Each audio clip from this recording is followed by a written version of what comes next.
दिल्ली सुल्तानों के आक्रमणों से हेचम नायक ने कर्नाटक क्षेत्र में होयसला साम्राज्य की कैसे रक्षा की और विजयनगर साम्राज्य की स्थापना की नींव कैसे रखी, ये जानने के लिए अभी हेचम नायक की कहानी सुनिए। अगर कहानी पसंद आए तो अगले एपिसोड के लिए वीडियो को लाइक करें, शेयर करें और चैनल को सब्सक्राइब करें। धन्यवाद।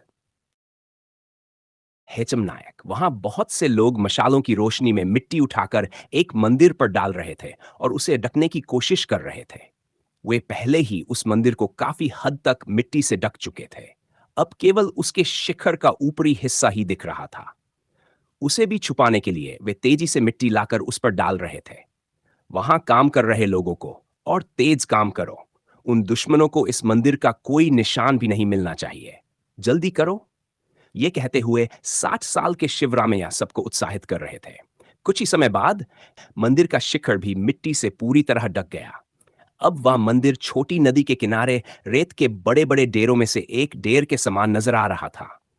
सबको उत्साहित करते करते शिवरामैया उस मिट्टी के डेर के पास थक कर गिर पड़े। उनके चारों ओर लोग घबराकर इकट्ठा हो गए। एक व्यक्ति भागकर घड़ा लेकर आया और उनके चेहरे पर पानी छिड़कर उन्हें होश में लाया। जिसे सबको साहस देना चाहिए वही इस तरह निराश होगा, तो हम सबका क्या होगा अय्या। कहते हुए एक व्यक्ति ने शिवरामैया को जमीन पर बैठा दिया और उनके कंधे सहलाने लगा। अब तक गंभीर बने हुए शिवरामैया की आंखों से आंसू बहने लगे।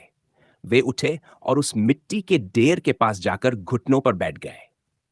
उन्होंने अपने हाथों से मिट्टी को छुआ और कहा, इस मंदिर को पीढ़ी दर पीढ़ी हमारा वंश बचाता रहा है, लेकिन मैंने ऐसा कौन सा पाप किया है कि इस शिव मंदिर को, जहां हर दिन पूजा होती है, मेरे जीवन काल में मिट्टी से ढक देना पड़ा। यह कहते हुए वे जोर जोर से रोने लगे। शिवरामैया के पीछे खड़ा व्यक्ति बोला, अय्या, आप चिंता मत कीजिए। यह बस एक ग्रहण जैसा है। यह केवल तब तक रहेगा जब तक हमारे देश के सेनापति वापस नहीं आते। उसके बाद वहां आएंगे और इन दुश्मनों को भगाकर हमारे मंदिर को फिर से वैभव दिलाएंगे।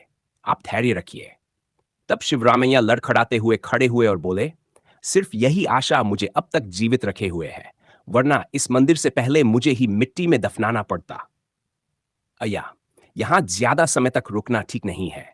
अगर इन दुश्मनों को मंदिर का कोई निशान मिल गया तो वे इस मिट्टी को हटाकर मंदिर को नष्ट कर देंगे।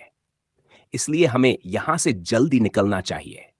कुछ लोगों ने शिवरामैया को जल्दी चलने को कहा। वहां मौजूद सभी लोग शिवरामैया की तरह मंदिर की स्थिति पर आंसू बहाते हुए भारी मन से पास के गांव की ओर चल पड़े। वे गांव के बीच में एक बड़े पीपल के पेड़ के नीचे बने चौपाल के पास जाकर बैठ गए। सभी अपनी इस दुर्दशा पर चर्चा कर रहे थे। इतने में दुश्मनों की अश्वसेना ने गांव को घेर लिया। घोड़ों की चीख सुनते ही शिवरामैया ने चिल्लाकर कहा, उनसे मुकाबला करो। गांव के लोग तुरंत जो भी हथियार मिला उसे लेकर दुश्मनों से भिड़ गए। गांव के लोगों ने कितना भी विरोध किया हो, दुश्मनों की सेना बड़ी थी। थोड़े समय में ही उस गांव में हुए संघर्ष में कई लोग मारे गए और बचे हुए लोगों को कैदी बना लिया गया। सुबह तक गांव का अधिकांश हिस्सा बर्बाद हो चुका था। कैदियों के हाथ पैर बांधकर चौपाल के पास घुटनों के बल बैठा दिया गया। उनमें घायल लोग, महिलाएं और बच्चे भी थे। घायल शिवरामैया को पीपल के पेड़ से रस्सी से बांधकर रखा गया। उनका शरीर जख्मों से भरा था और खून से लथपथ था। ऐसी स्थिति में वहां एक भारी भरकम व्यक्ति आया और चौपाल पर चढ़ गया। उसे देखते ही गांव वालों के चारों ओर खड़े सैनिकों ने उसे सलामी दी। वह भारी भरकम व्यक्ति चौपाल पर इधर उधर चलते हुए बोला, सिर्फ एक पत्थर को बचाने के लिए तुम सब क्यों मर रहे हो? वह कहां है? बता दो। मैं तुम्हें जिंदा छोड़ दूंगा और केवल उसे नष्ट करूंगा। जख्मों के कारण सिर उठाने में असमर्थ शिवरामैया ने झुके सिर से कहा, अगर बताएं तो। उस भारी भरकम व्यक्ति ने शिवरामैया के गाल को अपनी उंगलियों से दबाया और उनका सिर ऊपर उठाकर गुस्से से बोला, अगर तुम वह मंदिर नहीं दिखाओगे तो मैं तुम सबको मार डालूंगा। उसके बाद भी उसके निशान मिटाकर उसे खत्म कर दूंगा। शिवरामैया ने कहा, तुमने हमारे गांव की महिलाओं की इज्जत लूटी, हमारी संपत्ति छीन ली, हमारे परिजनों को मार डाला। अब जान की क्या परवाह? मार डालो। तुम हमसे और कुछ नहीं ले सकते। कम से कम वह मंदिर जमीन के अंदर तो सुरक्षित रहेगा। उस भारीकाय व्यक्ति का गुस्सा और बढ़ गया। उसने कहा, कैसे नहीं बताएगा, मैं देखता हूं। वह नीचे उतरा और बंधकों में से एक छोटे बच्चे की गर्दन पकड़ ली। चारों ओर बैठे बंधकों की ओर इशारा करते हुए उसने कहा, एक पत्थर के लिए इतनी जाने क्यों जाएं? वह मंदिर कहाँ दफनाया है? बता दो। मैं यहां मौजूद सभी को छोड़ दूंगा। बच्चे ने कुछ नहीं कहा। यह देखकर फारिकाय व्यक्ति का गुस्सा और बढ़ गया। उसने बच्चे की गर्दन पर अपनी उंगलियां कसकर दबानी शुरू कर दी। बच्चा दर्द को सहते हुए अपने होंठ भींचे रहा, लेकिन उसने अपनी जुबान नहीं खोली। यहां मौजूद सभी को मार भी दिया, तो भी तुम मंदिर के बारे में कुछ नहीं जान पाओगे, शिवरामैया ने कहा। गुस्से में उस भारीकाय व्यक्ति ने बच्चे को ऊपर उठाकर चौपाल के पत्थर पर इतनी जोर से पटका कि वह मर गया। अब तक चुपचाप बैठे गांव वाले अचानक खड़े हो गए और चीखते हुए उस भारीकाय व्यक्ति की ओर दौड़े।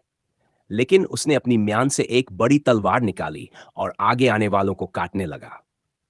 उसने अपने सैनिकों को भी आदेश दिया, यहां किसी को भी जिंदा मत छोड़ो, सबको मार डालो। सैनिकों ने भी हमला कर दिया और कुछ ही पलों में चौपाल का इलाका युद्ध के बाद की शवों की डेरी जैसा हो गया। अब वहां केवल शिवरामैया ही जीवित बचे थे। भारी काय व्यक्ति फिर से चौपाल पर चढ़ा और शिवरामैया की ओर बढ़ा। शिवरामैया धीरे धीरे त्राणाय साधुना कहते हुए भगवद गीता का श्लोक मन ही मन दोहरा रहे थे। वह भारी काय व्यक्ति पास आकर बोला, क्या हुआ रे, मरने से पहले पागल हो गया है? कुछ बड़बड़ा रहा है।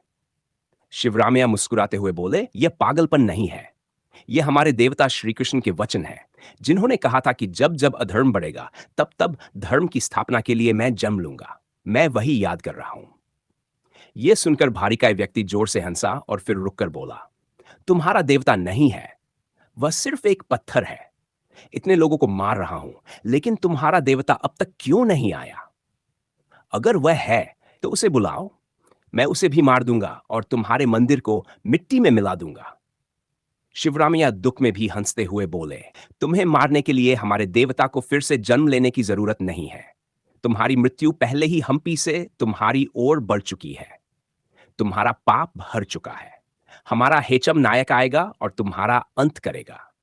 लेकिन तुमने यह सोच भी कैसे लिया कि तुम्हें हमारे देवता के हाथों मरने का सौभाग्य मिलेगा? नहीं, तुम्हारी मौत बहुत ही अपमानजनक होगी। अब अपने दिनों की गिनती शुरू करो, वह दिन दूर नहीं है। यह सुनकर भारिकाय व्यक्ति गुस्से से चीखा, काफिरों को खत्म करने के लिए जन्मे इस मल्लिक काफिर को मृत्यु? हेचम नायक? वह कौन है? वह यहां नहीं आएगा। मैं खुद हम्पी जाऊंगा और उसे और उसके शहर को मिटा दूंगा। लेकिन पीछे खड़े कासिम ने कहा, इतने छोटे काम के लिए आप क्यों जाएं? मुझे कुछ सैनिकों के साथ भेज दीजिए, मैं आपका काम करके लौटूंगा। शिवरामैया हंसते हुए बोले, आप लोग हेचम नायक को कम आंक रहे हैं। वही तुम सबकी मृत्यु है। मृत्यु आने पर भागना चाहिए, उसका सामना करने नहीं जाना चाहिए। लेकिन अगर तुम्हारी मृत्यु हम्पी में लिखी जा चुकी है तो कोई क्या कर सकता है? जाओ, अपनी मृत्यु की तलाश में हम्पी जाओ। शिवरामैया के इस व्यंग्य पर पहले से ही गुस्से में भरे मल्लिक काफिर ने अपनी तलवार से शिवरामैया को काट दिया। तलवार ने उनके शरीर और उन्हें बांधने वाली रस्सी को एक साथ चीर दिया। शिवरामैया दर्द से नीचे गिर पड़े। उन्होंने धीरे से मुस्कुराते हुए प्राण त्याग दिए।